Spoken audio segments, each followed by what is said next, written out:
Bonsoir à tous, le Real Madrid et Betis se séparent sur un match nul 0-0 des familles, un match qui était assez agréable à voir pour le spectateur neutre, mais si vous êtes merengue, madrilène ou simplement fan du Real Madrid, eh bien vous allez être déçu et surtout vous allez ressortir de ce match avec plein de questions, notamment quand on n'a pas Modric, qu'est-ce qu'on fait? Il n'y a pas de créativité, on ne trouve pas l'espace, Vinicius et Benzema, j'ai une question pour vous, vous voulez un téléphone, je vous le donne, je vous le mets à côté, comme ça c'est encore plus voyant ce que vous voulez faire, allez let's go, on en parle.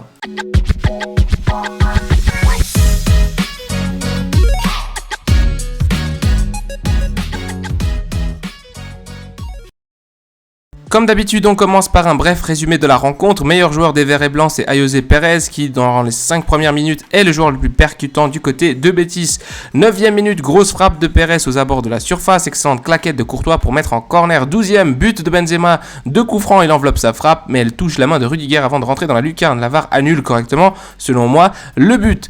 Pressing haut du Betis durant les 15 premières minutes qui commence à montrer que c'est une équipe qui n'est pas 5e pour rien.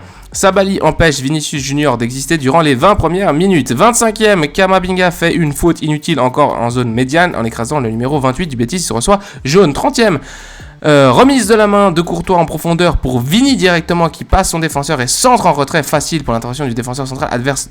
Beaucoup de choses comme ça, Vini qui ne prend pas la bonne décision. 32e, un rebond, le ballon revient sur Valverde qui arme un boulet de canon qui rase la barre transversale, c'était dangereux. 35e, Camavinga casse deux lignes sur une accélération sur la gauche et ensuite centre fort pour Vini qui met le plat du pied, ballon au-dessus. 36e, centre dangereux du Betis et bonne intervention de Courtois qui se couche et repousse le ballon. 37e, Vini insulte l'arbitre après une décision correcte, remise au 6 mètres au lieu du corner comme il le demandait. 41e, shoot de Camavinga au milieu de terrain entre 3 joueurs pour garder le cuir. 45e plus 1, faute sur Camavinga et les joueurs du Betis qui ragent encore parce que l'arbitre a fait bien son boulot. Carton jaune pour William Carvalho qui demande des explications. Mi-temps. À la deuxième mi-temps, 46e, déjà une frappe des Verts et Blancs et bon arrêt de Courtois. Courtois qui a été quand même pas mal durant ce match et bravo aussi du côté du Betis. 48e débordement de Vini qui trouve bien Benzema qui ne contrôle pas et frappe du pied gauche. Très bon arrêt, réflexe de Bravo. 53e, bonne combinaison des attaquants du Betis. Perte de balle Lucas Vazquez et Borja Iglesias qui se retrouve tout seul et frappe. Arrêt incroyable de Courtois. Juste après un contre du Real Madrid avec Rodrigo qui met au sol son défenseur et qui ne tire pas. Je ne sais pas pourquoi il ne tire pas. Il attend Benzema et finit par perdre le ballon. 54e, frappe de loin de Valverde. C'est bien, ça pousse. Le Real Madrid propose un peu plus. Le rythme de jeu augmente les 10 premières minutes de la deuxième mi-temps. 61e débordement de Valverde, passe de Carvajal, centre en retrait pour Rodrigo qui reprend au-dessus. Ouf, c'était très très bien joué. 68e, Rodrigo dribble sur le côté droit et entre dans la surface proche de la ligne de fond. Il remet en retrait pour personne. Beaucoup de centres comme ça en retrait pour personne. Très approximatif le Real Madrid devant. 75e, combinaison entre Rodrigo et Carvajal, centre en retrait pour Ceballos qui tire à côté, c'est la meilleure occasion du Real Madrid en deuxième mi-temps, faut pas louper des occasions comme ça, parce que sinon tu finis 0-0. 71e sortie de Iglesias qui a fait du mal à Betis parce que ça a coupé le rythme du Betis, parce que voilà, je crois que c'est non, je sais plus qui est rentré pour le Betis à la place de Iglesias, mais c'était plus le même Betis. 76e, Vini sur la gauche réussit une percée après une passe lobée de Creuse et frappe, mais Bravo fait une excellente intervention. 77e, une autre action du Real Madrid et encore une intervention prompte de Bravo.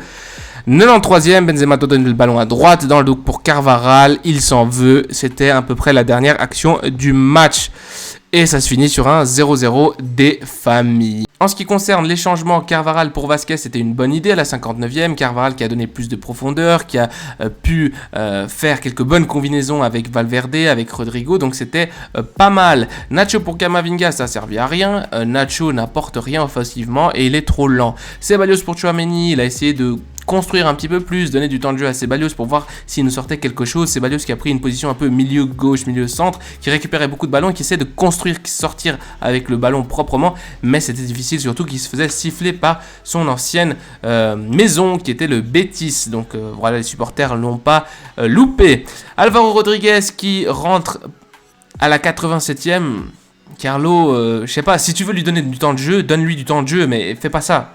Enfin, moi j'aurais le seum à sa place. Et puis, bah voilà, il a eu trop peu de temps pour s'exprimer. Sinon, on va passer à des choses plus intéressantes niveau statistique et aussi position moyenne des joueurs et mon opinion sur la rencontre. Concernant les statistiques, on a eu encore une fois le ballon, 62% de possession de balle, mais cela ne sert à rien. Moi, je ne comprends pas les équipes qui ont beaucoup le ballon et qui ne savent pas l'utiliser. L'équipe qui était la plus percutante sur le terrain, en tout cas en première mi-temps, et aussi une bonne partie du début de la deuxième mi-temps, c'était Betis. C'était Betis en contre, mais c'était Betis en contre placé. Alors que le Real Madrid, eh bien, ils avaient plus le ballon, mais quand ils arrivaient dans la surface adverse, ils ne savaient plus quoi faire. Et bah voilà, c'est le Real Madrid qu'on a vu ces derniers temps. C'est un Real Madrid qui manque de création, qui manque de créativité, qui manque de jeu entre les lignes. Le seul qui essayait un tout petit peu, c'était Rodrigo qui se mettait vraiment dans une position plus axiale, alors qu'au début du match, je crois qu'il a commencé presque ailier droit et finalement il a repiqué dans l'axe. Il était presque second attaquant avec Benzema. Et qui là a proposé quelque chose. Mais c'était encore trop peu pour casser des lignes avec une équipe de haut niveau comme c'est Betis, un entraîneur comme Pellegrini qui est organisé, qui a bien préparé son match, ça ne sert à rien. Ici dans les statistiques, ce qu'on voit, eh bien, on a une seule grande chance malgré 5 tirs bloqués par le gardien et 5 tirs cadrés, c'est les mêmes, je pense pas, parce que là ils mettent 5 tirs, 15 au total, donc ils font 5 plus 5 plus 5, bref, je suis pas sûr, en tout cas moi j'ai pas vu autant de frappes, et puis c'était pas très clair. Vini, on a eu quelques-unes, etc. Mais surtout, on a eu des gros loupés. Pour moi, le gros loupé, c'est vraiment Ceballos qui, sur une passe en retrait en deuxième mi-temps, allume. Il allume. Et le ballon passe au-dessus. Et sinon, je voulais aussi vous montrer les passes. On a fait 672 passes. Donc, mais ça sert à rien. Encore une fois, le match de handball où on fait circuler le ballon, mais on n'a pas d'idée, eh bien ça le montre très clairement. Une autre chose, les longs ballons. 62%, ce sont des longs ballons, 62% réussis, 24 sur 39 de longs ballons. Déjà, on les réussit pas, mais surtout, on en a beaucoup, 39 longs ballons durant le match. C'est beaucoup parce qu'on joue en fait beaucoup sur Vinicius, mais ça ne marche pas. Vinicius qui est un joueur qui pour moi est en train de se perdre complètement.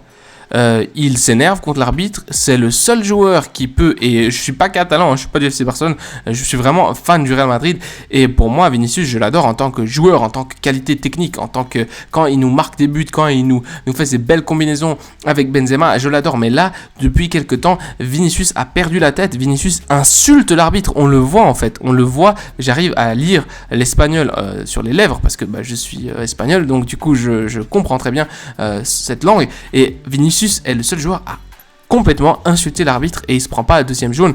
Il a beaucoup de chance. Sinon, eh bien, le Betis a quand même eu 4 tirs cadrés. Le Betis qui aurait pu marquer un Courtois qui a été quand même salvateur, salvateur, c'est un grand mot, mais qui a eu à faire quelques bons arrêts réflexes. Courtois qui a été très bon dans les cages. Et puis Militao, comme à son habitude, qui a aussi été très bon dans son duel notamment assez physique, assez tendu avec Borja Iglesias qui est un joueur, un numéro 9 que j'adore, qui est très grand, qui est percutant, qui demande beaucoup à son défenseur central. Et là, Militao, je pense qu'il a quand même réussi à gagner le duel malgré quelques fautes à la limite. Mais c'est aussi la force de Militao, c'est de faire ses fautes jusqu'à la limite. Maintenant, on va passer sur la position moyenne des joueurs et je vais vous montrer quelque chose d'intéressant. De nouveau, j'utilise le site sofascore.com pour vous proposer ces deux captures d'écran qui montrent la position moyenne des joueurs avant les changements et après les changements effectués par Carlo. Je vous ai mis quelques couleurs pour vous montrer, pour souligner quelque chose. La première en orange, c'est l'apport de Camavinga et celui de Nacho. Eh bien, on voit que Nacho est quand même un peu plus bas sur le terrain. Là, c'est pas flagrant, mais un truc que je voulais montrer, c'est que Nacho ne peut pas attaquer. Il n'arrive pas. Donc, pour moi, il faut clairement un défenseur gauche qui puisse attaquer. Déjà, Camavinga, on perd son talent incroyable au milieu de terrain. Dans un match, aujourd'hui par exemple, on aurait pu avoir un Camavinga au milieu de terrain à la relance, qui est très vif, très dynamique, qui peut tout d'un coup accélérer le jeu, casser des lignes avec Valverde à l'appui. Et là, on l'a pas eu parce qu'il a dû faire cette position ingrate de latéral gauche. Bon, c'est pas un mauvais match de Nacho, hein, loin de là, mais c'est juste que voilà, offensivement, c'est très pauvre. Ensuite, envers Carvajal versus Lucas Vázquez. Lucas Vázquez qui a fait un très bon match pour moi. Hein, Lucas Vázquez qui a été assez bon en termes défensifs à droite. Mais Carvajal, il est un tout petit peu plus haut. Et Carvajal, même si là on le voit pas en fait, je voulais souligner parce que pour moi, dès qu'il est rentré, on a pu proposer au moins quelques combinaisons sur le côté droite de l'attaque madrilène avec Valverde, avec Rodrigo, avec Benzema, même si Benzema aujourd'hui était vraiment à côté pour moi.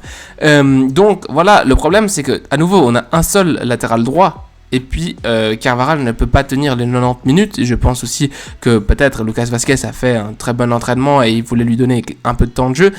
Et Lucas Vazquez n'a pas fait un mauvais match, mais il apporte beaucoup moins offensivement. Et c'est encore une fois le problème du Real Madrid, c'est que si tu veux justement, déjà que tu manques à la création parce que tu as Modric qui était suspendu, et bah voilà, qu'est-ce que tu peux utiliser? Tu peux utiliser tes latéraux, mais si tes latéraux, c'est Nacho et c'est Lucas Vazquez, tu vas pas très loin. Malheureusement. Et ensuite, je vous ai mis ici le numéro 19 qui est Ceballos et le numéro 18 qui est Tchouaméni. Alors, le truc, c'est que si vous regardez, oui, c'est bien lui qui est sorti, hein, c'est bien Ceballos pour Tchouaméni, oui. Et du coup, Ceballos a pris cette position milieu gauche, un peu. Et ce qu'il faisait beaucoup, c'est qu'il récupérait les ballons, et ensuite il repiquait au centre. Et pour essayer, par exemple, de faire des transversales vers la droite pour Carvajal et faire un espèce de mouvement comme ça de gauche vers la droite pour relancer l'attaque du Real Madrid. Mais c'était tout le temps la même chose du coup. Ce que je voulais dire avec ça, c'est que c'était très téléphoné. Ça veut dire que Tchouaméni, lui, c'était plutôt défensif, même box-to-box un petit peu en première mi-temps. Mais Ceballos n'a pas réussi à être plus haut sur le terrain. C'est ça que je voulais montrer. Il n'a pas réussi à vraiment à s'intercaler entre Vinicius et Benzema, voire entre Benzema et Rodrigo avec le 21, mais plutôt il est resté à la reconstruction, si je puis dire, et il n'a pas apporté grand chose malheureusement, surtout il faisait des passes vers Carvajal. Et c'est encore une fois la même chose, c'est-à-dire que si on n'a pas un joueur créatif, par exemple Ceballos, s'il souhaite remplacer un joueur Modric, il faut qu'il ait plus d'impact au niveau de la construction du jeu, au niveau de prendre l'axe central, se retourner, protéger le ballon, temporiser, lever la tête, changer de direction, taper une accélération, et ça c'est typiquement du Modric, et là on l'a pas du tout senti. Donc malheureusement pour moi, ça montre évidemment qu'on manque de création. Et surtout Rodrigo, je voulais aussi vous le montrer, là je l'ai même pas mis en couleur mais j'aurais pu le mettre. Rodrigo était censé au début de match, je pense, être ailier droit, mais naturellement il va piquer au centre parce que c'est un milieu ailier gauche, voilà. Et d'ailleurs, c'était pas plus mal parce qu'il a quand même pu proposer, quand il était sur l'axe central de l'attaque, quelques bonnes combinaisons avec Benzema, même si ça n'a pas fini en but. Donc pour moi, Carlo, il faut que tu réadaptes, je suis pas expert et je suis pas coach, mais il faudrait que tu réadaptes ton milieu de terrain pour avoir une espèce de faux 9, une espèce de faux 10 ou 10,5 qui serait Rodrigo. Je pense que ça pourrait nous aider dans des matchs comme ça compliqués où on n'a pas Modric et donc on n'a plus du tout de création. Et puis je vous ai mis un peu une image un peu rigolote entre Vini et Benzema parce qu'en fait tout ce qu'ils font c'est téléphoner. Voilà. Pour moi c'est téléphoner, c'est bon, on sait qu'ils vont faire le 1-2 à chaque fois. Donc il faut apporter quelque chose d'autre. Pour finir cette vidéo, je vous ai encore pris un screen du site sofascore.com et là je vous ai mis les 3 meilleurs joueurs de Betis à la mi-temps, mais on pourrait aussi dire que c'est les meilleurs joueurs de Betis dans tout le match. C'est des joueurs qui chacun dans leur domaine ont réussi à contrer un peu l'effectivité du Real Madrid. Évidemment, le Real Madrid a manqué de création, a été téléphoné, etc. Mais il faut aussi donner une part de mérite au Real Betis, à l'équipe de Pellegrini. Aitor Rubial a été très percutant, on le voit, 9 duels gagnés sur 12 en première mi-temps, 7 sur 9 au sol et aérien, etc. Mais surtout, il a été très percutant. Là, il marque 4 tacles, mais j'ai aussi noté quelques récupérations de ce joueur-là qui étaient partout. Youssouf Sabaly a mis Vinicius dans sa poche, clairement dans la première mi-temps. Il n'arrivait pas à passer ce joueur-là, qui joue un peu au duel, un peu agressif, comme Militao. Et voilà, ça a énervé beaucoup de fois Vini, mais Vini, il faut que tu te concentres sur ton match. Et si un joueur comme ça a compris que s'il te bloque, s'il t'empêche de jouer correctement avec le physique, et si surtout il te provoque, à la moindre provocation, tu vas commencer à péter un câble, eh bien c'est bien joué de sa part, quoi. Et du coup, il faut un peu évoluer, il faut un peu grandir. Mais vraiment, techniquement et au duel, il a été très fort, Youssouf Sabaly contre Vini. Et puis ensuite, un joueur qui pour moi, Florentino, si tu regardes ce match-là, Rodri Sanchez, tu écris le nom et tu claques l'argent. Ce joueur-là qui, à ce qui paraît, est un ailier gauche et qui peut jouer ailier droit, mais là aujourd'hui, il a joué 10. Il a joué 10, voire un 9,5. Il était juste derrière le numéro 9. Il était partout. Il était partout. Là, vous voyez 26 sur 29 au niveau des passes, en moyenne 90% dans la première période. Mais deuxième période, pareil, il a gagné tous ses duels, etc. Et surtout, il était à l'organisation. Et quand je voyais Betis attaquer et je regardais ce joueur, je disais ah mais qu'est-ce qui nous manque à Modric? Eh bien ce joueur-là pourrait faire l'affaire. Mais c'est pas que ce joueur-là, ça c'est un exemple. Je l'aime bien, Rodri Sanchez, par son style de jeu, etc., parce qu'il me rappelle d'autres joueurs, mais il nous faut absolument un joueur créatif, et c'est pour ça que j'ai voulu le mettre, et surtout parce qu'il a évidemment organisé le jeu offensivement de côté de l'équipe de Pellegrini. Bref, on reste maintenant à je sais plus combien de points, je vais regarder ça tout de suite, de Barcelone, je crois que c'est 9, je vais regarder ça tout de suite, 53... pour 62, 7, 8, 9. Du coup, à 9 points, pour moi, la Liga, ça va être déjà très compliqué, on sait jamais. Mais bon, je pense qu'il faudra se concentrer sur la Coupe du Roi, où on peut revenir, parce qu'on a juste une défaite de 1-0, on peut revenir. Et puis, sur la Ligue des Champions, en tout cas, à la Madrid, y nada más. Ciao.